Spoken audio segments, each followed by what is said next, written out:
রহস্য, রোমাঞ্চ।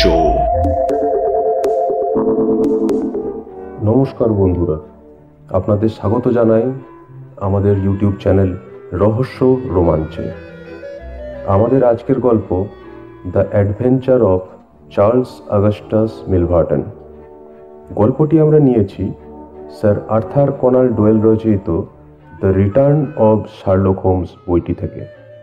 তাহলে শুরু হচ্ছে the adventure of Charles Augustus Milverton. অভ্যাস মতো উদ্দেশ্যবিহীন সান্ধ্য ভ্রমণে বেরিয়েছিলাম হোমস আর আমি। কুয়াশা ঘন, হাড় কাঁপানো শীতের সন্ধ্যা। 6টা নাগাদ ঘরে ফিরে হোমস বাতিটা জ্বালতেই আলো গিয়ে পড়ল টেবিলের ওপর রাখা একটা ভিজিটিং কার্ডের ওপর। একবার মাত্র চোখ বুলিয়ে নিয়ে কার্ডটাকে সে পরম ঘৃণা ভরে ফেলে দিল দূরে মেঝের ওপর। কার্ডটা তুলে নিয়ে দেখলাম তাতে লেখা রয়েছে Charles Augustus Milverton, Appledore towers, Hampstead, agent. লোকটা কে হে জিজ্ঞেস করলাম আমি। আগুনের সামনে বসে পা দুটো ছড়িয়ে দিয়ে জবাব দিল হোমস, লন্ডনের জঘন্যতম লোক। কার্ডের পেছনটায় দেখো তো, কিছু লেখা আছে নাকি? উল্টে ধরে পড়লাম, সন্ধ্যা 6টায় আসছি, CAM। তার আসার সময় হয়ে এলো দেখছি। ওয়াটসন, চিড়িয়াখানায় কখনো সাপের খাঁচার সামনে দাঁড়িয়েছ? ওই কিলবিলে পিচ্ছিল প্রাণীগুলোর চোখে মৃত্যুর ছায়া দেখে তোমার গা শিরশির করেনি কখনো? আপাদমস্তক রিরি করে ওঠেনি তুমি অপরিসীম ঘৃণায়? দেখো, সারা জীবনে আমি অন্তত 50 জন খুনির সঙ্গে বুদ্ধির পাঞ্জা লড়েছি, কিন্তু ওদের মধ্যে সবচেয়ে বদ লোকটার নাম শুনলেও আমার এতটা ঘৃণা আর বিদ্বেষ হয় না যতটা এই লোকটার নাম শুনলে হয়। ওর ছায়া মারাবার প্রবৃত্তি হয় না আমার। তবুও ব্যবসার খাতিরে এখন ওর সাথে দেখা না করে উপায় নেই। কারণ সত্যি বলতে আজকে আমি ওকে আমন্ত্রণ জানিয়েছি আমাদের এখানে। কিন্তু লোকটাকে তা তো বললে না। বলছি ওয়াটসন, বলছি। দুনিয়ার যত ব্ল্যাকমেলারের নাম শুনেছ তাদের সম্রাট বলা যায় একে। এর নাম হলো চার্লস অগাস্টাস মিলভার্টন। যে পুরুষ বা যে নারীর গোপন খবর মিলভার্টনের হাতের মুঠোয় এসে পড়ে, ভগবানই তাদেরকে রক্ষা করুক। ঠোঁটের কোণে অম্লান হাসি তুলে, কিন্তু মার্বেল পাথরের মতো কঠিন হৃদয় নিয়ে শোষণ করতে থাকে তার ক্লায়েন্টকে, যতক্ষণ না তার ক্লায়েন্টের শুধু ছিবড়েটুকু অবশিষ্ট থাকে। লোকটার প্রতিভা আছে এবং শোষণবিদ্যায় তার এরকম একটা পাণ্ডিত্য থাকার জন্য এ জাতীয় অন্য যে কোনো ব্যবসায় সে প্রথিতযশা হতে পারত। ওর পদ্ধতি এরকম, খুব কৌশল করে সে সবাইকে জানিয়ে দেয় যে যারা একটু খ্যাতিমান বা টাকা পয়সাওয়ালা মানুষ, যারা সুপ্রতিষ্ঠিত, তাদের কোনো গোপন খবর, কোনো চিঠি বা ওই জাতীয় কিছু সে খুব চড়া দাম দিয়ে কিনতে রাজি আছে। এরপর যা হয়, কোনো বিশ্বাসঘাতক চাকর বা ঝি তার কাছে এ ধরনের চিঠি নিয়ে আসে। সবসময় যে চাকর বা ঝিরাই এই ধরনের চিঠি তাকে দেয় তা নয়। অনেক সময় স্নেহ ভালোবাসায় আস্থা অর্জন করা অনেক আত্মীয় এই ধরনের চিঠি দিয়ে থাকে টাকা পয়সা রোজগার করার উদ্দেশ্যে। আর এই চিঠি নেবার ব্যাপারে সে একবারেই কৃপণতা করে না। আমি জানি, একটা 2 লাইনের লেখা চিরকুটের জন্য সে একজন পেয়াদাকে 700 পাউন্ড দিয়েছিল, আর তার ফলে ধ্বংস হয়ে গেছিল লন্ডনের একটা সম্ভ্রান্ত পরিবার। বাজারে হেন খবর নেই যা মিলভার্টনের কাছে থাকে না। ছোট থেকে ছোট খবরও সে সংগ্রহ করে রাখে। তাই এই শহরের যারা বিত্তবান লোক, তারা মিলভার্টনের নাম শুনলে কিন্তু ফ্যাকাশে হয়ে যায়। কাকে কখন কিভাবে যে সে মরণ টিপুনি দেবে তা কেউ জানে না। এটাও একটা কারণ যে দেখো, দিন এনে দিন খাওয়া লোক তো সে নয়, আর টাকা পয়সার কোনো অভাব নেই, সেরকম অভাব নেই কুটবুদ্ধিরও। ঝোপ বুঝে কোপ মারবার উদ্দেশ্যে সে বছরের পর বছর তার হাতের তাস হাতেই রেখে দিতে পারে। পরে যখন সে বুঝতে পারবে যে এখন তাসটা ফেললে চড়া দাম পাওয়া যাবে, তখনই সে তার হাতের তাস ছাড়বে। সাধারণ চোর ডাকাতের সাথে এর তুলনা হয় না। কেন জানো? দেখো, রক্ত গরম হলে মারপিট, খুন জখম, এটা বড় স্বাভাবিক জিনিস।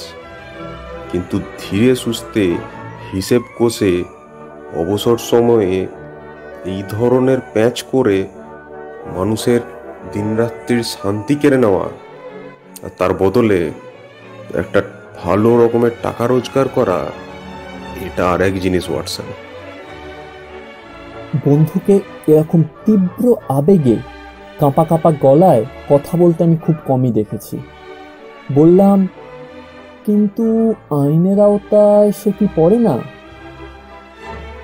হ্যাঁ, আইনের আওতায় পড়ে, কিন্তু তাতে কাজের কাজ কিছুই হয় না। ধরো, এক মহিলাকে সে তার জালে ফাঁসিয়েছে। এই সময় মিলভার্টনকে কয়েক মাসের জন্য যদি জেলে পাঠানো হয়, তো তাতে তো কোনো লাভই হচ্ছে না, না? বরং মিলভার্টনের জেলে যাওয়ার সাথে সাথে তার আরও সর্বনাশ হচ্ছে।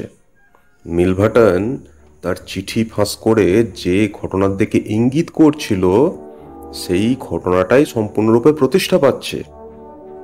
এই জন্যেই তার শিকাররা পাল্টা ঘা দিতে সাহস পায় না। নির্দোষ লোককে দহন করার চেষ্টা করলে অবশ্য ফলাফল অন্যরকম হতো, কিন্তু এই দিক দিয়ে পাক্কা শয়তানের মতো ক্ষুরধার বুদ্ধি তার। না হে ওয়াটসন, না, ওর সাথে লড়তে গেলে অন্য কোনো পন্থা ভাবতে হবে। তো এমন লোককে এখানে ডেকে পাঠিয়েছ কেন? কারণ এক স্বনামধন্য মহিলা তার কেস দিয়েছেন আমাকে। কেসটা শুনলে খারাপ লাগে ওয়াটসন, জানো তো। গত বছর তিনি সেরা সুন্দরী হিসেবে নির্বাচিত হয়েছিলেন। নাম শুনে থাকবে হয়তো, লেডি ইভা ব্র্যাকওয়েল। আর 15 দিনের মধ্যেই আর্ল অফ ডোভারকোটের সাথে তার বিয়ে। ভদ্রমহিলার অবিবেচকের মতো লেখা কয়েকটা চিঠি এসে পড়েছে এই পিশাচটার হাতে। অবিবেচক ছাড়া আর কি বলবো, এই চিঠিগুলো লিখেছিলেন তিনি গ্রামের এক গরিব যুবককে। এই অল্প বয়সে প্রেম হলে যা হয়, কিন্তু এখন বিয়ে ভেঙে দেওয়ার পক্ষে এই চিঠিগুলোই যথেষ্ট। আর এদিকে মোটা টাকা না পেলে মিলভার্টন এই চিঠিগুলো পাঠিয়ে দেবে আর্লের কাছে। এখন আমার ওপর ভার পড়েছে যতদূর সম্ভব ভালো শর্তের বিনিময়ে বিষয়টাকে ফেসলা করে দেওয়ার। ঠিক সেই মুহূর্তে খটখট শব্দের সঙ্গে ঘর ঘর আওয়াজ শুনলাম নিচে রাস্তার ওপর। তাকিয়ে দেখি জমকালো একটা জুড়ি গাড়ি নিচে দাঁড়িয়ে। জোরালো বাতি দুটোর আলো ঠিকরে পড়ছিল ঘোড়া দুটোর অপূর্ব সুন্দর গাঢ় লালচে বাদামি রঙের পালিশ করা কাঁধের ওপর থেকে। একজন পেয়াদা দরজা খুলে ধরলে একজন খর্বকায় হৃষ্টপুষ্ট পুরুষ নিচে নেমে আসে। লোকটার গায়ে রাশিয়ান অ্যাস্ট্রাখান অঞ্চলের লোমশ চামড়ার ওভারকোট। 1 মিনিট পরেই ঘরে ঢুকলো সে। চার্লস অগাস্টাস মিলভার্টন, বয়স বছর 50-এর মতো, ধীমান পুরুষের মতো মস্ত বড় সুগঠিত মাথা, গোলগাল মুখ, চওড়া সোনার চশমার পেছনে একজোড়া তীক্ষ্ণ ধূসর চোখের উজ্জ্বল দীপ্তি। কিন্তু এমন ছদ্মবেশেও সামান্য ত্রুটি থেকে গেছে। ফ্রেমে আটা নকল হাসি আর অশান্ত অন্তর্ভেদী চোখের সুকঠিন ঝিকিমিকির জন্য। কণ্ঠস্বর মুখের মতোই মসৃণ ও পরিচ্ছন্ন। ঘরে ঢুকেই হৃষ্টপুষ্ট হাত বাড়িয়ে বিড়বিড় করে দুঃখ প্রকাশ করে এগিয়ে এলো সে। Good evening mister Holmes. হাতটাকে সম্পূর্ণ উপেক্ষা করে গ্রানাইট কঠিন মুখে হোমস তাকালো তার দিকে। ছড়িয়ে পড়ল মিলভার্টনের হাসি। হাল ছেড়ে দেওয়ার ভঙ্গিমায় 2 কাঁধ ঝাঁকিয়ে ওভারকোট খুলে ফেলল সে। তারপর পরম যত্নে ভাঁজ করে চেয়ারের পেছনে রেখে আসন গ্রহণ করল। এই ভদ্রলোকের সামনে কথাবার্তা বলা যাবে? আমার দিকে ইঙ্গিত করে বলল সে। হ্যাঁ, ইনি ডক্টর ওয়াটসন, আমার বন্ধু এবং পার্টনার। বেশ বেশ, আপনার মক্কেলের স্বার্থের কথা ভেবেই এটা বলছিলাম আমি আর কি। একটা জটিল সমস্যা আলোচনার ব্যাপার তো, তাই আর কি। ডক্টর ওয়াটসন এ সম্বন্ধে আগেই শুনেছেন। তাহলে সরাসরি কাজের কথাই হোক। আপনি বলছেন লেডি ইভার তরফে আলোচনা করবেন আপনি। আমার শর্ত নেওয়ার অধিকারও নিশ্চয় তিনি আপনাকে দিয়েছেন। আপনার কি শর্ত বলুন? 7,000 পাউন্ড। আর যদি তা না দেওয়া হয়? মাই ডিয়ার স্যার, আমার পক্ষে সেই আলোচনা বড় বেদনাদায়ক, কিন্তু 14 তারিখে টাকাটা না দিলে 18 তারিখে বিয়েটা যে হবে না, এ বিষয়ে নিশ্চিত থাকতে পারেন। লোকটার অসহ্য হাসি আগের চাইতেও খুশি খুশি হয়ে ওঠে। কিছুক্ষণ আপন মনে চিন্তা করে হোমস, তারপর বলে, দেখুন, আপনি এমন অসম্ভব শর্ত দিচ্ছেন যেটা মেনে নেওয়া যায় না। চিঠিগুলোর বিষয়বস্তু সম্বন্ধে আমিও একটু জানি। আমার পরামর্শ অনুযায়ী কিন্তু লেডি ইভা কাজ করবেন। আমি তাকে বলবো তার ভবিষ্যৎ স্বামীর কাছে অকপটে সমস্ত সত্যি কথা খুলে বলতে এবং তার দয়ার উপর নির্ভর করতে। নিঃশব্দে হেসে উঠল মিলভার্টন। আপনি দেখছি আর্লকে একদমই চেনেন না।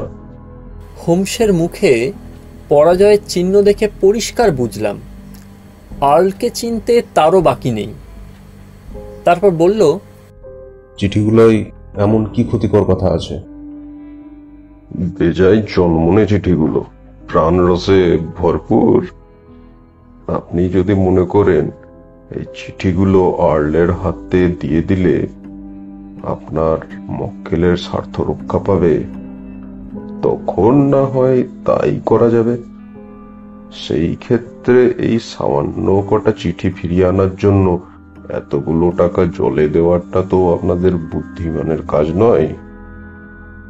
এই বলে দাঁড়িয়ে উঠে ভেড়ার চামড়ার লোমশ কোটে হাত দিল সে। রাগে অপমানে ছায়ের মতো পাংশুটে হয়ে উঠল হোমসের মুখ। দাঁড়ান, ধীরে সুস্থে কাজ করা দেখছি আপনার ধাতেই নেই।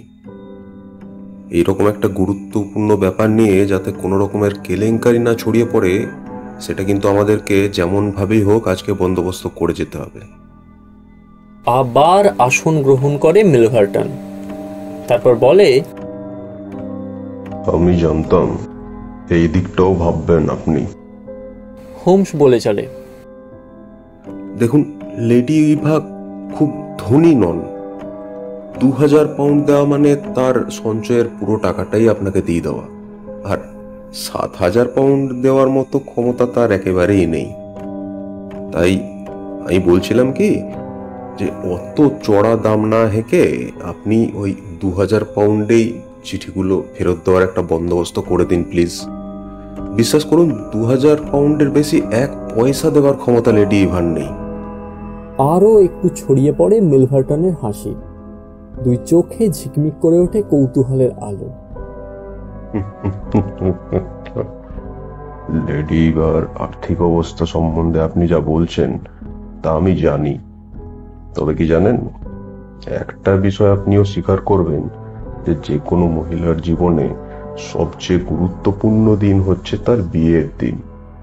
এই সময়ে তার বন্ধু বান্ধব, আত্মীয় স্বজন অনেকেই কিছু না কিছু জিনিসপত্র, মামুলি উপহার দিয়ে তাদেরকে খুশি করার চেষ্টা করে। তাই বলছিলাম কি, লন্ডনের সবচেয়ে সেরা মাখন ভরা ডিশ উপহার দিলে যতটা আনন্দ পাবেন, তার চাইতেও বহুগুণ আনন্দ পাবেন যদি এই পত্রগুচ্ছটি তার হাতে চলে যায়। প্রত্যুত্তরে হোমস বলল, যেটা বললাম সেটা তো সত্যি। আর আপনার দাবি মতো যখন অতগুলো টাকা দেওয়া সম্ভব হচ্ছে না, তখন যেটা পাওয়া যাচ্ছে সেই টাকাটা নিয়ে নেওয়াই বুদ্ধিমানের কাজ নয় কি? ওই ভদ্র মহিলার ভবিষ্যৎ নষ্ট করে তো আপনার কোনো লাভ হবে না, তাই না?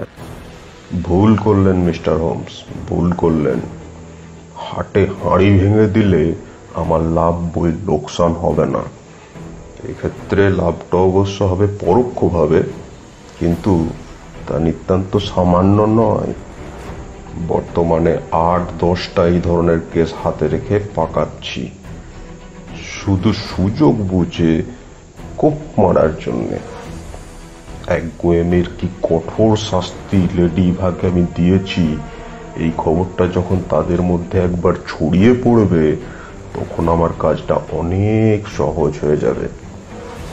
এই নজির যে একবার শুনবে যে বেয়াড়াপোনা করলে কি হতে পারে, তখন কেউ আর আমার সাথে এরকম বেয়াড়াপোনা করার সাহস পাবে না। আমার পয়েন্টটা বুঝেছেন তো? পকেট থেকে একটা নোট বই বার করে দেখতে দেখতে বলল মিলভার্টন। বিদ্যুতের মতো চেয়ার থেকে ছিটকে গেল হোমস। ওর পেছনে যাও ওয়াটসন, বেরোতে দিও না ঘর থেকে। এবার দেখান তো মশাই, কি আছে আপনার ওই নোটবুকে? ইঁদুরের মতো ক্ষিপ্র গতিতে ঘরের ধারে পিছলে গিয়ে দেয়ালে পিঠ দিয়ে দাঁড়িয়ে গিয়েছিল মিলভার্টন। কোটের সামনের দিকটা আমাদের দিকে ফেরাতেই চোখে পড়ল ভেতর থেকে ঠেলে বেরিয়ে আসা একটা বড় রিভলভারের কুঁদো। মিস্টার হোমস, মিস্টার হোমস, আমিও আশা করেছিলাম এইরকম কিছু একটা ঘটনা হয়তো করবেন, কিন্তু করে কিছু লাভ হবে কি? শুনুন, সশস্ত্র না হয়ে আমি কোথাও বেরোয় না, বুঝেছেন? আর দরকার হলে গুলিও চালাতে পারি। আর এক্ষেত্রে গুলি চালালে আইনের সমর্থন যে আমিই পাবো, সে কথা আপনিও জানেন, আমিও জানি। আর এরকম জায়গাতে আমি চিঠি সমেত নোট বই সাথে করে আনবো, এরকম ভুল ধারণা আপনার কি করে হলো বুঝছি না। এমন নিরেট মূর্খের মতো কাজ আমি কখনো করি না। যাই হোক জেন্টলম্যান, আমার আরো কয়েকটা অ্যাপয়েন্টমেন্ট আছে। ওকে, গুড নাইট। এক পা এগিয়ে এসে কোটটা তুলে নিল মিলভার্টন।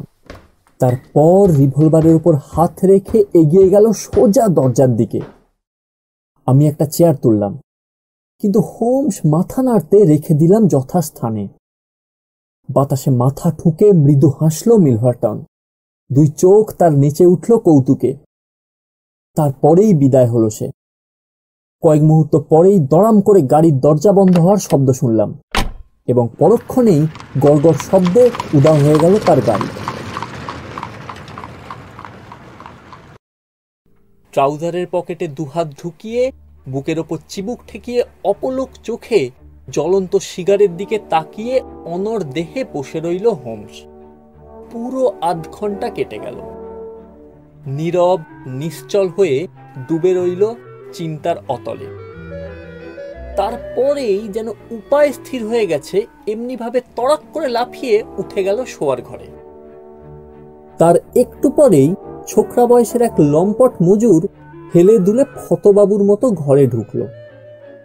ছাগলদাড়ি নেড়ে বাতির শিখায় মাটির পাইপটা ধরিয়ে নিয়ে নেমে গেল রাস্তায়। যাবার আগে বলে গেল, ওয়াটসন, আমার ফিরতে দেরি হবে। রাতের অন্ধকারে সে মিলিয়ে গেল। বুঝলাম চার্লস অগাস্টাস মিলভার্টনের বিরুদ্ধে শুরু হলো তার অভিযান। কিন্তু তখন আমি ঘুণাক্ষরেও কল্পনা করতে পারিনি অভিযানের অন্তে এরকম বিচিত্র অভিজ্ঞতা লাভ করতে হবে আমাদের।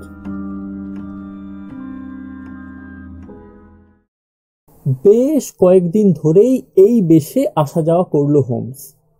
সে হ্যামস্টেডে যায় এবং সময়টা ভালোই কাটছে সেখানে। এছাড়া আর কোনো মন্তব্য করতে শুনলাম না তার মুখ থেকে। কাজেই কি যে করছেও তাও জানতাম না। তারপর একদিন দুরন্ত ঝড়ের রাতে বাড়িতে ফিরে এলো হোমস। হাহাকার শব্দে দরজা জানলায় মাথা খুঁড়ে ফিরে যাচ্ছিল দুরন্ত হাওয়া। এই তার শেষ অভিযান। ছদ্মবেশ খসিয়ে আগুনের ধারে পা ছড়িয়ে বসে অভ্যাস মতো আপন মনে নিঃশব্দে প্রাণ খুলে হাসতে লাগলো বন্ধুবর। ওয়াটসন, যদি বলি আমি বিয়ে করতে চলেছি তাহলে বিশ্বাস করবে না নিশ্চয়? Of course not. শুনে চমকে যাবে ভাই, আমার বিয়ে একদম ফিক্সড হয়ে গেছে। ও মাই ডিয়ার হোমস, কনগ্রাচুলেশন। মিলভাটনের বাড়ির ঝিয়ের সাথে। স্ট্রেঞ্জ, কি বলছে সব? আরে ভাই, আমার খবরের দরকার, কি করব বলো? কিন্তু সেজন্য তো অনেক দূর গড়িয়েছ দেখছি। এছাড়া আর কোনো উপায় ছিল না। আমার নাম স্কট।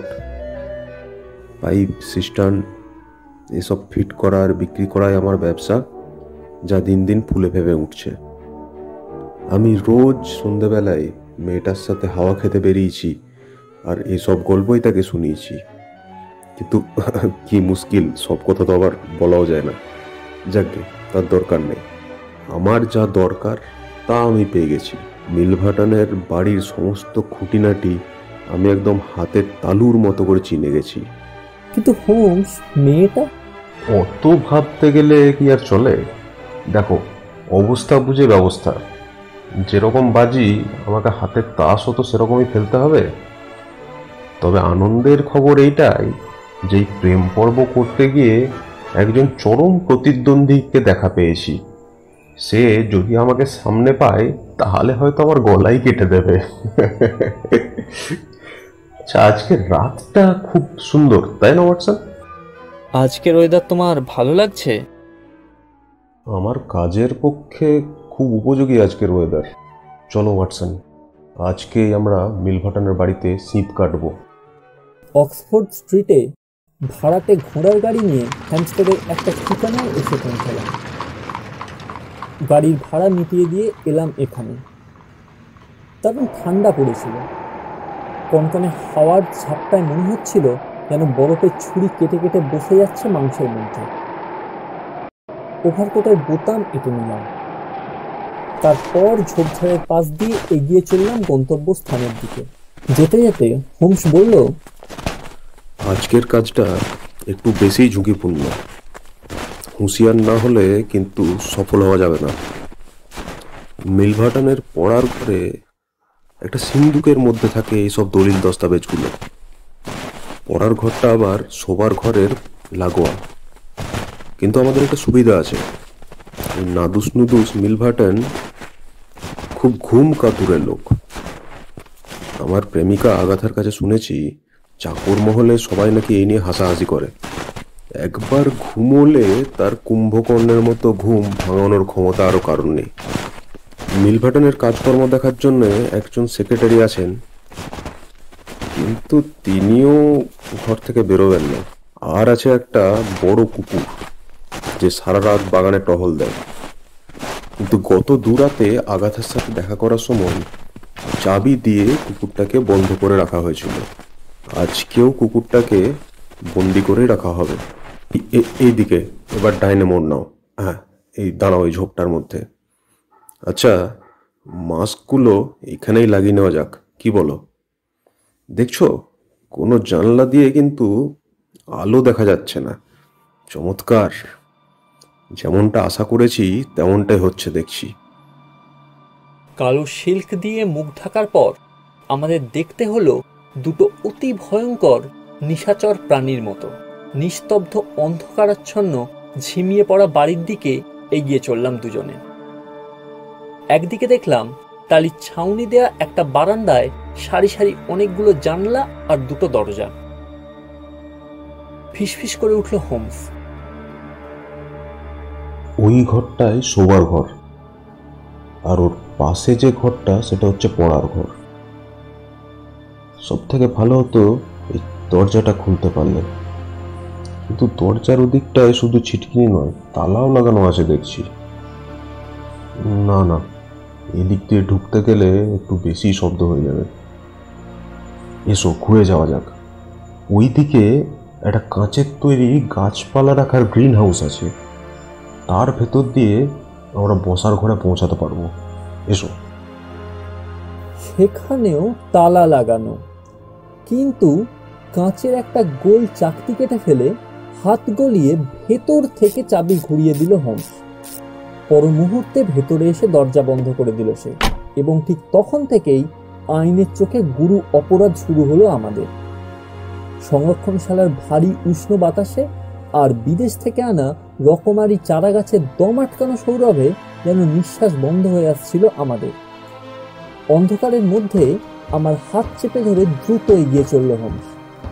গুল্মের কিনারা দিয়ে যাওয়ার সময় পাতাগুলো ঘষতে যেতে লাগলো মুখের ওপর। বহু দিনের সযত্ন অভ্যাসে অন্ধকারের মধ্য দিয়ে দেখার আশ্চর্য ক্ষমতার অধিকারী হয়েছিল হোমস। এক হাতে আমার হাত আঁকড়ে অপর হাতে একটা দরজা খুলল সে। মনে হলো যেন একটা মস্ত বড় ঘরে ঢুকেছি, এবং একটু আগেই কেউ সেখানে সিগার খেয়ে গেছে। আসবাবপত্রের মধ্য দিয়ে পথ করে নিয়ে এগিয়ে গেল হোমস। আর একটা দরজা খুলে আমাকে টেনে নিয়ে গেল ওদিকে।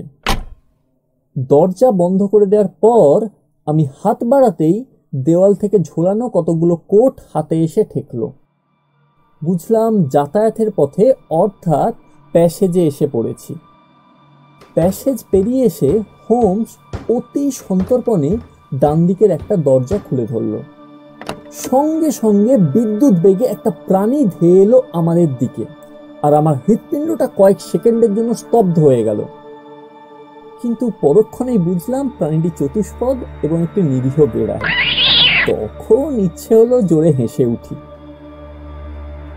এ ঘরে আগুন জ্বলছিল চুল্লিতে, এবং এখানেও মন্থর বাতাসে ভাসছিল তামাকের ঘন ধোঁয়া। পা টিপে টিপে ভেতরে ঢুকলো হোমস। আমি পরে ভেতরে ঢুকলাম। খুব আলতোভাবে বন্ধ করে দিলাম দরজাটা।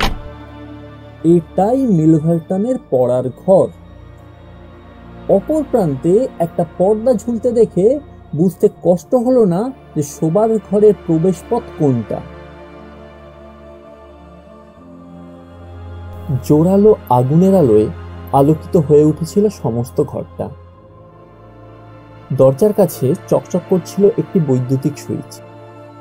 আগুনের আলো থাকায় সুইচ টেপার আর দরকার হলো না। আগুনের চুল্লির একপাশে দেখলাম একটা ভারী পর্দা। বাড়ির ভেতরে ঢোকার আগে বাইরের দিকে ঠেলে বেরোনো যে জানলাটা দেখেছিলাম, এ পর্দা যে সেই জানলাকেই ঢেকে রেখেছে তা বুঝতে মোটেই কষ্ট হলো না আমার। চুল্লির আর একদিকে ছিল আরেকটি দরজা। বাইরে থেকেই দেখেছি এই দরজা খুললেই বারান্দায় যাওয়া যায়। ঘরের ঠিক কেন্দ্রে একটা ডেস্ক আর একটা চকচকে লাল চামড়া মোড়া ঘুরন্ত চেয়ার। বিপরীত দিকে দেখলাম মস্ত বড় একটা বুককেস। ওপরে রয়েছে জ্ঞানের দেবী অ্যানিথের মার্বেল পাথরের আবক্ষ প্রতিমূর্তি। কোণের দিকে বইয়ের আলমারি আর দেওয়ালের মাঝামাঝি দাঁড়িয়ে আছে একটা লম্বা সবুজ রঙের সিন্দুক। আগুনের আলো ঠিকরে পড়ছিল তার পালিশ করা তামার হাতলের ওপর থেকে। গুঁড়ি মেরে এগিয়ে গিয়ে একবার দেখে নিল হোমস। তারপর পা টিপে টিপে শোবার ঘরের দরজার কাছে গিয়ে ঘাড় কাত করে কান খাড়া করে রইল কিছুক্ষণ। কোন রকম সাড়া শব্দ পাওয়া গেল না ভেতর থেকে। ইতিমধ্যে আমি ভাবলাম বাইরের দিকে দরজা দিয়ে উদাও হওয়ার ব্যবস্থাটাও আগে থেকে সম্পূর্ণ করে রাখা বুদ্ধিমানের কাজ হবে। তাই দরজাটা পরীক্ষা করতে গেলাম আমি। গিয়ে তো অবাক, দরজায় তালা নেই। বাইরে থেকে একটু ঠেলা মারলেই খুলে যায়। হোমসের বাহু স্পর্শ করতেই সে মুখোশ পরা মুখ ফিরিয়ে তাকালো দরজার দিকে। তাকিয়ে চমকে উঠল। দেখলাম আমার মতো আশ্চর্য হয়ে গেছে সে। কানের গোড়ায় মুখ এনে ফিসফিস করে উঠল হোমস। বুঝতে পারছি না কি ব্যাপার। যাই হোক, নষ্ট করার মতো একদম সময় নেই। যা করার খুব তাড়াতাড়ি করতে হবে। আমার কিছু করার আছে? হ্যাঁ, তুমি দরজাটার কাছে গিয়ে দাঁড়াও। কাউকে ওদিক থেকে যদি আসতে দেখো তাহলে ছিটকিনিটা এঁটে দিও। তারপর আমরা যে পথে এসেছি সেই পথ দিয়ে পালাবো। আর যদি উল্টো দিক থেকে কেউ আসে তাহলে কাজ শেষ হয়ে গেলে বারান্দার দরজা দিয়ে সরে পড়বো, আর নাহলে পর্দার আড়ালে লুকিয়ে থাকবো। বুঝেছো তো? ঘাড় কাত করে জানালাম, বুঝেছি। তারপর দাঁড়ালাম দরজার সামনে। প্রথম প্রথম একটু ভয় ভয় করছিল সত্যি, কিন্তু এখন সে ভয় কেটে গিয়েছিল। বরং সর্বাঙ্গ রোমাঞ্চিত হয়ে উঠেছিল এক অদ্ভুত তীব্র উল্লাসে। যতদিন আইনের রক্ষক ছিলাম কোনোদিন উপলব্ধি করতে পারিনি এ জাতীয় আনন্দের শিহরণ। সে রাতে সেই প্রথম আইনের ভক্ষক হওয়ার পর তার আস্বাদ পেলাম। অভিযানের মহান উদ্দেশ্য, প্রতিপক্ষের ক্রূর চরিত্র, এই টান টান জ্ঞানের সঙ্গে এসে মিশেছিল অ্যাডভেঞ্চার প্রিয় স্পোর্টসম্যান সুলভ তীব্র আগ্রহ। অপরাধ সচেতন হওয়া তো দূরে থাকুক, বিপদের সম্ভাবনা যতই ঘনীভূত হয়ে উঠছিল ততই অসহ্য আনন্দে শিহরিত হয়ে উঠছিল আমার প্রতিটি লোমকূপ। যন্ত্রপাতির চামড়ার কেসটা খুলে ফেলল হোমস। তারপর দুরূহ অপারেশন করার আগে সার্জেন যেমন ধীর শান্ত অথচ বিজ্ঞানী সুলভ নিপুণ হাতে একটার পর একটা যন্ত্র তুলে নেয়, ঠিক তেমনি অত্যন্ত সতর্কতায় তৎপর হয়ে উঠল সে। সিন্দুক খোলা যে তার বিশেষ শখ তা জানতাম, তাই এরকম একটা দানব সিন্দুকের সামনাসামনি হয়ে যে সে আনন্দে অধীর হয়ে উঠবে এতে আর আশ্চর্য কি। সিন্দুক তো নয়, যেন সোনালি আর সবুজ রঙের একটা ড্রাগন, যার জঠরে সঞ্চিত হয়ে রয়েছে কত সুন্দরী মহিলার ভাগ্য নিয়ে ছিনিমিনি খেলার উপাদান। অবশেষে শুনলাম একটা ক্লিক শব্দ। চওড়া সবুজ দরজা ঘুরে গেল কবজার ওপর। ভেতরে দেখতে পেলাম অনেকগুলি কাগজের প্যাকেট। প্রত্যেকটা প্যাকেট সুতো দিয়ে বাঁধা, সিলমোহর করা এবং ওপরে নাম ধাম সংখ্যা লেখা। একটা প্যাকেট হোমস তুলে নিল, কিন্তু আগুনের আলোয় লেখা পড়া সম্ভব হলো না। ইলেকট্রিকের আলো জ্বালাও বিপজ্জনক, কেননা পাশের ঘরেই ঘুমোচ্ছেন মিলভার্টন স্বয়ং। তাই চোরা লণ্ঠনটাকে ঢেকে আনলো সে। তারপরেই আচম্বিতে থমকে গেল, উৎকর্ণ হয়ে কি যেন শুনল এবং পর মুহূর্তেই সিন্দুকের পাল্লা ঘুরিয়ে বন্ধ করে কেসটাকে তুলে নিল। দ্রুত হাতে যন্ত্রপাতি কোটের পকেটে ঠেসে নিয়ে তীর বেগে লুকিয়ে পড়ল জানলার পর্দার পেছনে। যাবার সময় আমাকেও সরে আসতে বলল ইঙ্গিতে। ওর পাশে গিয়ে দাঁড়ানোর পরেই শব্দটা শুনতে পেলাম। তীব্র অনুভূতি দিয়ে অনেক আগেই এই শব্দ শুনে হুঁশিয়ার হয়ে গিয়েছিল হোমস। থপথপ করে কে যেন অতি দ্রুত কিন্তু মেপে মেপে পা ফেলে এগিয়ে আসছে এদিকে। ঘরের বাইরের প্যাসেজে এসে থেমে গেল থপথপ শব্দটা। তারপর থমকে গেল দরজার সামনে। খুলে গেল দরজা।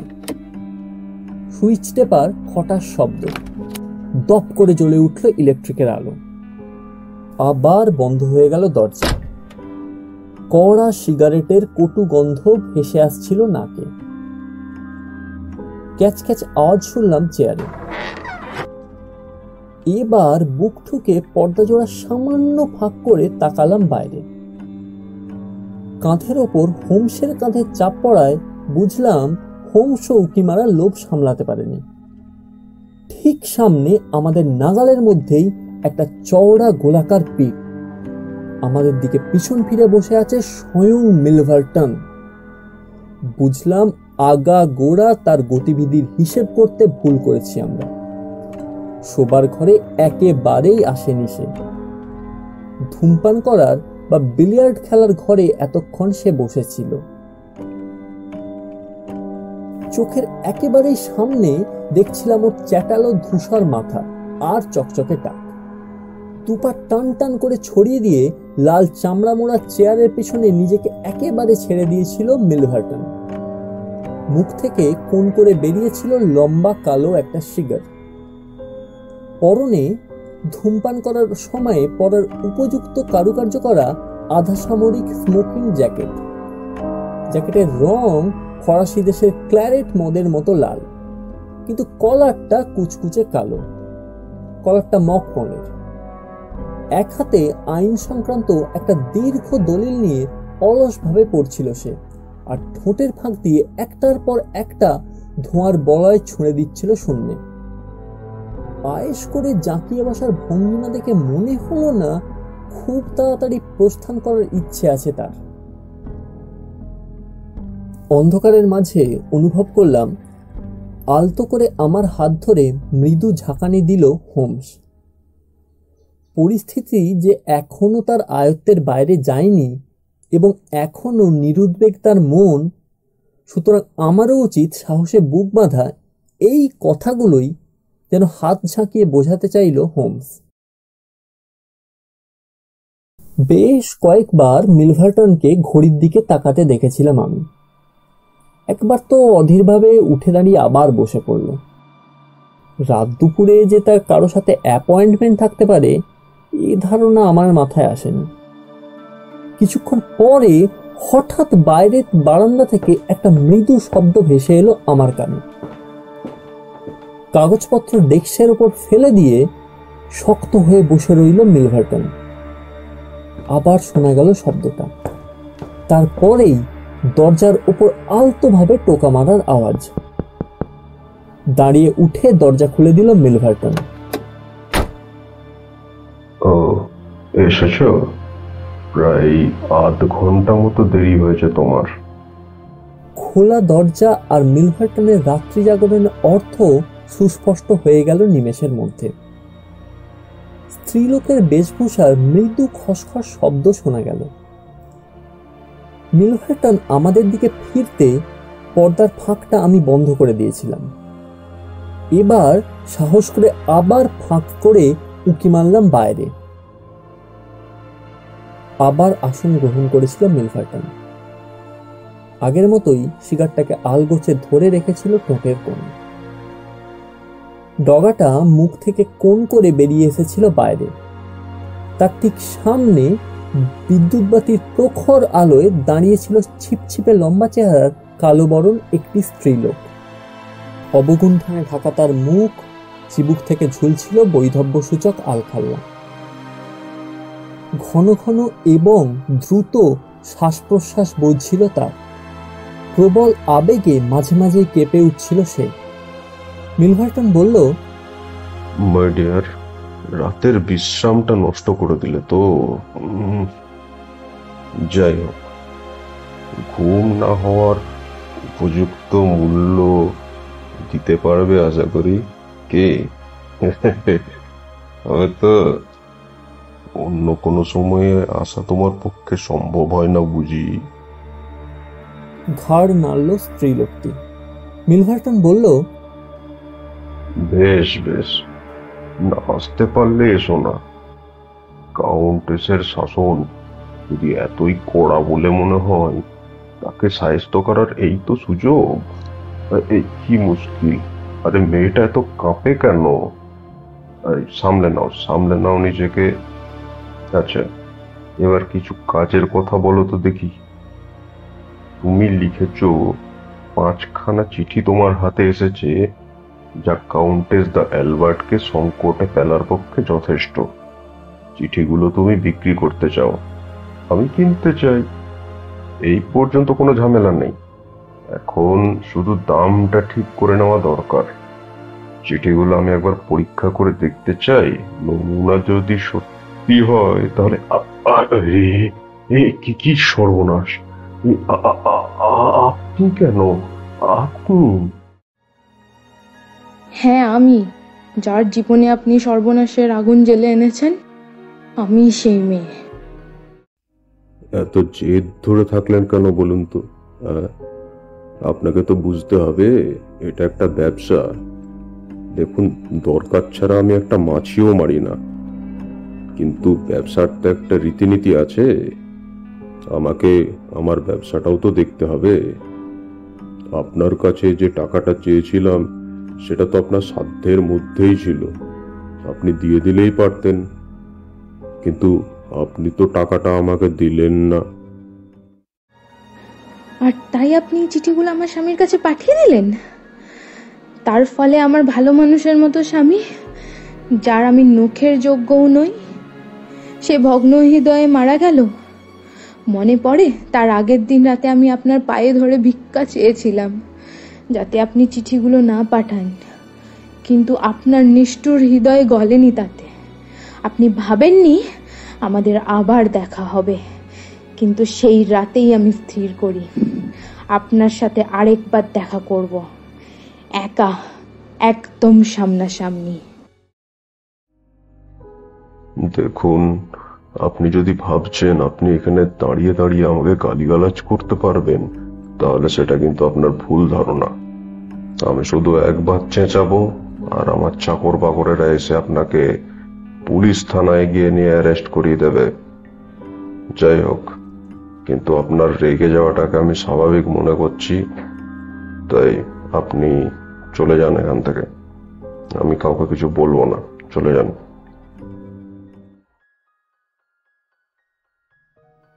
বুকের মধ্যে হাত ঢুকিয়ে নীরবে দাঁড়িয়ে রইলেন মহিলাটি।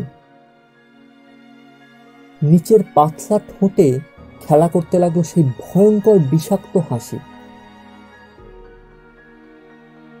আমার জীবন যেভাবে ধ্বংস করেছেন, সেভাবে আর কোনো জীবনে আপনি সর্বনাশের আগুন জ্বালাতে পারবেন না। আমার বুক যেভাবে ভেঙেছেন, সেভাবে আর কারোর বুকে কোনোদিন আপনার বিষাক্ত শেল হানতে পারবেন না আপনি। আমি মুছে দেব এই পৃথিবী থেকে একটা অতি বিষাক্ত মানুষের চেহারা। এই নাও কুকুর, আরেকটা, আরেকটা, আরো একটা নাও।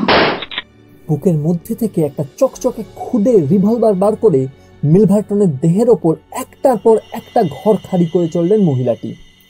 রিভলভারের নল রইল মিলভার্টনের শার্ট থেকে 2 ফুটের মধ্যেই। কুচকে সরে এলো সে, উপুর হয়ে পড়লো টেবিলের ওপর আর ভীষণভাবে কাশতে লাগলো কাগজগুলোকে আঁকড়ে ধরে। তারপর টলতে টলতে উঠে দাঁড়িয়েই আর একটা গুলি খেয়ে পড়লো মেঝের ওপর। ওহো, শেষ করে ফেললো আমায়। আর্তস্বরে চেঁচিয়ে উঠল মিলভার্টন। পরক্ষণেই নিস্পন্দ হয়ে গেল তার দেহ। নিবিষ্ট চোখে তার দিকে তাকিয়ে রইলেন মহিলাটি। তারপর চিত হওয়া মুখের ওপর রগড়ালেন জুতোর হিল। আবার তাকালেন, কোনো সাড়া শব্দ পাওয়া গেল না। জোরালো খসখস শব্দ শুনলাম। হু হু করে রাতের হাওয়া ঢুকে পড়ল উত্তপ্ত ঘরের মধ্যে, আর উদাও হয়ে গেলেন প্রতিহন্তা বাইরের অন্ধকারে। আমরা চেষ্টা করলেও লোকটার ভাগ্য পাল্টাতে পারতাম না। কিন্তু যখন মহিলাটি গুলির পর গুলি ছুঁড়ে যাচ্ছিলেন মিলভার্টনের কুচকানো দেহের মধ্যে, তখন আমি লাফিয়ে বেরিয়ে আসতে চেয়েছিলাম, কিন্তু হোমস হিমশীতল কঠিন হাতে আমার কবজি চেপে ধরেছিল। মহিলাটি ঘর থেকে ঝড়ের মতো বেরিয়ে যেতেই হোমস দ্রুত অথচ নিঃশব্দ পদক্ষেপে পৌঁছল অন্য দরজায়। চাবি ঘুরিয়ে তালা এঁটে দিল সে। ঠিক সেই মুহূর্তে বাড়ির মধ্যে কণ্ঠস্বর আর ধাবমান পায়ের শব্দ শুনলাম। গুলি ছোড়ার আওয়াজে জেগে উঠেছে বাড়ির প্রত্যেকে। ধীর শান্ত অবিচল হাতে সিন্দুকটা খুলে ফেলল হোমস। 2 হাতে 1 বোঝা চিঠির তাড়া নিয়ে ফেলে দিল আগুনে। আবার ফিরে এলো সে, আবার নিল আরেকটা বোঝা এবং ফেলে দিল আগুনে। কয়েকবারের চেষ্টাতেই শূন্য হয়ে গেল সিন্দুকের উদর। বাইরে থেকে কে যেন হাতল ঘুরিয়ে চিৎকার করে উঠল। চকিত চোখে চারিদিকে দেখে নিল হোমস। মিলভার্টনের মৃত্যুদূতের চিঠিটা রক্তে মাখামাখি হয়ে পড়েছিল টেবিলের ওপর। সেটাও দাউ দাউ আগুনে ফেলে দিয়ে এলো হোমস। তারপরেই বাইরের দরজা থেকে চাবিটা খুলে নিয়ে আমার সাথে বেরিয়ে এসে বাইরে থেকে চাবি ঘুরিয়ে তালা এঁটে দিয়ে বলল, চলো ওয়াটসন, এদিকে গেলেই বাগানের দেওয়ালটা টপকানো যাবে, তাড়াতাড়ি এসো। এত তাড়াতাড়ি যে সমস্ত বাড়ি সজাগ হয়ে উঠবে তা নিজের চোখে না দেখলে বিশ্বাস করতে পারতাম না। পিছনে ফিরে তাকিয়ে দেখি আলোয় আলোয় ঝলমল করছে এত বড় বাড়িটা। সামনের দরজা খোলা, কয়েকজন লোক ছুটছিল বাগানের পথে। বহু লোকের হাঁকডাকে সাড়া পড়ে গিয়েছিল বাগানে। আমরা যেই বারান্দা থেকে বেরিয়েছি একজন তো ধর ধর ধর ধর বেটাকে বলে চেঁচাতে চেঁচাতে ছুটে এলো পিছু পিছু। সমস্ত বাগানটা যেন হোমসের মুখ দর্শনে। একটা ছোট চারা গাছের ক্ষেতের মধ্য দিয়ে পথ করে নিয়ে তীর বেগে এগিয়ে চলল সে। আমি আঠার মতো লেগে রইলাম তার পেছনে, আর পেছনে পেছনে হাঁপাতে হাঁপাতে সমানে ছুটতে লাগলো আমাদের অনুসন্ধানকারীরা। তারপরেই গতিরুদ্ধ হয়ে গেল 6 ফুট উঁচু একটা পাঁচিলের সামনে। হোমস কিন্তু অবলীলাক্রমে লাফিয়ে উঠে পড়ল ওপরে এবং পরক্ষণেই নেমে পড়ল ওপাশে। তার দেখা দেখি আমিও লাফিয়ে উঠে পড়লাম, কিন্তু আমি উঠে পড়ার সঙ্গে সঙ্গে জোকের মতো একটা লোক সজোরে আঁকড়ে ধরলো আমার গোড়ালি। লাথি মেরে পা ছাড়িয়ে নিয়ে হাত পাক করে কোনো রকমে উঠে পড়লাম ঘাসে ঢাকা ওপরের অংশে। পরক্ষণেই মুখ থুবড়ে পড়লাম ওদিকে একটা ঝোপের মধ্যে। পলকের মধ্যে আমাকে টেনে দাঁড় করিয়ে দিল হোমস এবং দুজনে টেনে দৌড়ালাম হ্যামস্টেড হিপের বিস্তীর্ণ ঝোপঝাড়ের মধ্যে দিয়ে। প্রায় মাইল 2 ছোটার পর হোমস দাঁড়িয়ে গিয়ে কান খাড়া করে রইল কিছুক্ষণ। নিথর নিস্তবতায় ঝিমিয়ে গেল পেছনকার পথ। জোকের মতো পিছুনিয়া লোকটার চোখে শেষ পর্যন্ত ধুলো দেয়া গেছে এবং আমরা এখন নিরাপদ।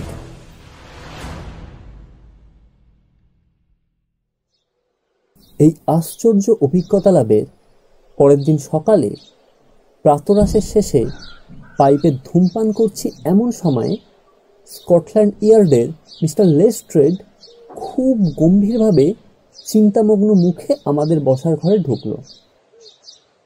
সুপ্রভাত মিস্টার হোমস, সুপ্রভাত। খুব ব্যস্ত আছেন নাকি? সুপ্রভাত। তোমার কথা শোনার মতো সময় আছে, এসো। হাতে যদি বিশেষ কোনো কাজ না থাকে তাহলে একটা অত্যন্ত আশ্চর্য তদন্তে আমাদের সাহায্য করতে পারবেন এই আশায় এসেছিলাম। গত রাতে হ্যামস্টেডে ঘটেছে এই ঘটনাটা। সর্বনাশ, কি ব্যাপার বলো? খুন, অত্যন্ত নাটকীয় এবং আশ্চর্য রকমের খুন। তাই বলছিলাম, দয়া করে যদি অ্যাপোলো টাওয়ারে আপনার পায়ে ধুলো দিয়ে আপনার মূল্যবান পরামর্শের সুযোগ নিতে দিতেন আমাদের। খুনটা মোটেই সাধারণ নয়। এই মিলভার্টন লোকটার উপর বেশ কিছুদিন নজর রেখেছিলাম আমরা। আপনাকেই শুধু বলছি, লোকটা একটা আস্ত শয়তান। ব্ল্যাকমেল করার উদ্দেশ্যে অনেক কাগজপত্র নাকি ও রেখে দিত নিজের কাছে। এই ধরনের সব কাগজে পুড়িয়ে ছাই করে দিয়ে গেছে। মূল্যবান কোনো জিনিসই খোয়া যায়নি। সুতরাং আমাদের অনুমান আততায়ীরা সম্ভ্রান্ত ঘরের পুরুষ এবং তাদের মুখ্য উদ্দেশ্যই ছিল এই ধরনের সামাজিক কেলেঙ্কারি বন্ধ করা। আততায়ীরা মানে বহুবচন? হ্যাঁ, দুজন এসেছিল। আরেকটু হলে হাতে নাতে ধরাও পড়তো। পায়ের ছাপ পেয়েছি, চেহারার বর্ণনা পেয়েছি এবং পিছু নিয়ে তাদের পাকড়াও করা খুব অসম্ভব হবে না। প্রথম লোকটা একটু বেশি রকমের চটপটে। দ্বিতীয় লোকটার পায়ের গোড়ালি চেপে ধরেছিল বাগানের মালি। সামান্য ধস্তাধস্তি করেই পগার পার হয়ে যাচ্ছে। মাঝারি আকারের, বেশ শক্ত সমর্থ চেহারা লোকটার। চৌকো চোয়াল, পুরু ঘাড়, গোঁফ আছে এবং চোখ দুটো ঢাকা ছিল কালো মুখোশে। খুবই অস্পষ্ট বর্ণনা। আরে আমাদের ওয়াটসনের চেহারাও তো ওইরকমই। বেশ কৌতুক অনুভব করলো ইন্সপেক্টর। বলল, তা অবশ্য ঠিক বলেছেন, বর্ণনার সঙ্গে ডক্টর ওয়াটসনের চেহারাই খাপ খেয়ে যাচ্ছে। হোমস বলল, দেখো লেস্ট্রেড, এইবার তোমাকে আমি কোনো রকম সাহায্য করতে পারবো বলে কিন্তু মনে হচ্ছে না। এই মিলভার্টন লোকটাকে আমিও চিনতাম। লন্ডনের সবচেয়ে নোংরাতম মানসিকতার লোক বলে একে আমি মনে করি। এই যে কত রকমের অপরাধ, আর এর অপরাধগুলো আইন স্পর্শও করতে পারে না। তাই সেক্ষেত্রে ব্যক্তিগত প্রতিহিংসা চরিতার্থটাই একমাত্র উপায় নয় কি? না না, তর্ক করে লাভ নেই। দেখো, আমি মনস্থির করে ফেলেছি। এই কেসে নিহতের জন্য নয়, হত্যাকারীর জন্যই কিন্তু আমার সহানুভূতি রয়েছে। না, এই কেসে আমি নাক গলাবো না। যে শোচনীয় দৃশ্য চোখের সামনে দেখলাম সে সম্বন্ধে হোমস আমাকে একটাও কথা বলেনি, কিন্তু সারাটা সকাল তাকে খুবই চিন্তামগ্ন দেখলাম। শূন্যগর্ভ দৃষ্টি আর নিবিড় তন্ময়তা দেখে মনে হলো সে যেন একাগ্র মনে হারিয়ে যাওয়া কোনো কিছুকে স্মরণপথে আনার চেষ্টা করছে। লাঞ্চ খেতে বসে অর্ধেক এগিয়েছি এমন সময় আচমকা তড়াক করে লাফিয়ে উঠল সে। তারপরেই চিৎকার, ওয়াটসন, পেয়ে গেছি, এসো আমার সাথে। লম্বা লম্বা পা ফেলে যথাসম্ভব দ্রুতগতিতে হোমস বেকার স্ট্রিট পেরিয়ে এসে অক্সফোর্ড বরাবর গিয়ে পড়ল রিজেন্ট সার্কাসে। এখানে বাঁদিকের একটা দোকানের জানলায় সাজানো ছিল ওই সময়কার বহু খ্যাতনামা ব্যক্তি আর সুন্দরীদের ফটোগ্রাফ। হোমসের দৃষ্টি নিবন্ধ ছিল একটা ছবির ওপর। তার দৃষ্টি অনুসরণ করে আমি দেখলাম রানীর মতো গরবিনী এক মহিলার ফটোগ্রাফ। পরনে রাজসভার পরিচ্ছদ, সুগঠিত মাথায় মস্ত বড় হীরের টায়রা। আভিজাত্য যেন ঠিকরে পড়ছিল তার সর্ব অঙ্গে। হুকের মতো সুচারু বঙ্কিম নাকে, ধারালো ভুরু যুগলে, পাতলা অধরষ্টে আর ছোট কিন্তু দৃঢ় থুতনিতে। তারপরেই শ্বাসরুদ্ধ হয়ে এলো। যুগ যুগ ধরে সম্মানিত সুপ্রাচীন উপাধিটা দেখেই বুঝলাম কার স্ত্রী ছিলেন ইনি। অভিজাত মহলে কুলে মানে শ্রেষ্ঠ এই সম্ভ্রান্ত রাজনীতিবিদের নাম কেই না জানে। হোমসের চোখে চোখ রাখতেই ও ঠোঁটে আঙুল চাপা দিয়ে আমাকে নিয়ে সরে এলো জানলার সামনে থেকে।